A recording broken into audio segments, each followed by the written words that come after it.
அனைவருக்கும் வணக்கம். நம்மளுடைய மாடர்ன் சர்வே இன் தமிழ் யூடியூப் சேனலில் டிஎன்பிஎஸ்சி மூலமாக வெளியாகக்கூடிய ஒவ்வொரு அப்டேட்டையும் நம்ம முறையாக பார்த்துட்டே வரோம். அந்த வரிசையில் பார்த்தீங்கன்னா இன்றைக்கி டிஎன்பிஎஸ்சி வெளியிட்ட ஒரு மிக முக்கியமான ஒரு அறிவிப்பு என்னன்னு பார்த்தீங்கன்னா, இந்த அசிஸ்டன்ட் ஜெயிலருடைய கவுன்சிலிங்க்கு அவங்க டேட்டு விட்டுருக்காங்க. இந்த assistant jailer men and women இந்த எக்ஸாம் பார்த்தீங்கன்னா கடந்த வருடம் ஏப்ரல் மாதம் கால்ஃபர் பண்ணாங்க. அதுக்கு பிறகு பார்த்திங்கன்னா ஜூலை மாதம் எக்ஸாம் வச்சாங்க, முற்பகல் பிற்பகலில். அந்த எக்ஸாமுடைய மொத்த எண்ணிக்கை எவ்வளோன்னா, போஸ்டிங் எண்ணிக்கை அசிஸ்டன்ட் ஜெயிலர் மென்னுக்கு 54 வேக்கன்சியும், அசிஸ்டன்ட் ஜெயிலர் உமனுக்கு பார்த்திங்கன்னா 5% வேக்கன்சியும், மொத்தம் 59 பதவிகளுக்கான எக்ஸாம் நடந்துச்சு. இதனுடைய ஸ்கேல் ஆஃப் பே எவ்வளோன்னு பார்த்தீங்கன்னா 35,400லேருந்து 1,30,400 வரைக்கும் ஸ்கேல் ஆஃப் பே. இது பார்த்தீங்க அப்படின்னா இந்த ரிசல்ட் 14/9 வெளியிட்டாங்க, அவங்களுடைய மதிப்பெண் அவர் ரேங்க்கு.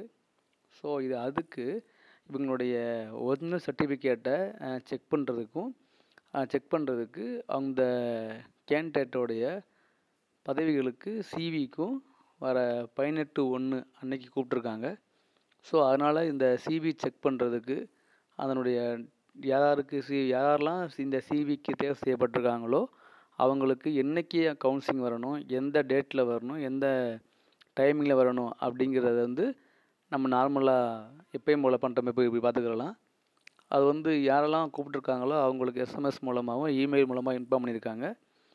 தனியாக தபால் அனுப்பலை. இது எப்பயுமே காமனாக ஃபாலோ பண்ணுறது தான்.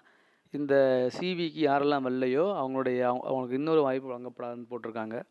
அதனால் இந்த அசிஸ்டன்ட் ஜெயிலர் மென் உமன் தேர்வு எழுதி கவுன்சிலிங்காக வெயிட் பண்ணுறவங்களுக்கு கண்டிப்பாக அந்த மேட்ரு போய் சேர்ந்துருக்கும்.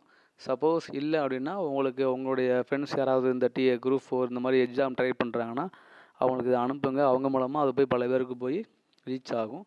ஸோ யாரெல்லாம் இந்த ஒரிஜினல் சர்டிஃபிகேட் வெரிஃபிகேஷன் கூப்பிட்ருக்காங்களோ அவங்களுக்கு பர்சனலாக இன்ஃபார்ம் பண்ணிடுவாங்க. இருந்தாலும் ஏற்கனவே வெளியிட்ட அந்த மார்க் அடிப்படையில், ரேங்க் அடிப்படையில் தான் இப்போ கவுன்சிலிங் கூப்பிட்றாங்க. இது முடித்தோடனே அடுத்து நமக்கு அப்பாயின்மெண்ட் ஆர்டர் தான், ஃபைனல் ஆர்டர் தான். ஸோ அதனால் இது யாருக்கு தேவைப்படுமோ அவங்களுக்கு நீங்கள் ஷேர் பண்ணுங்கள்.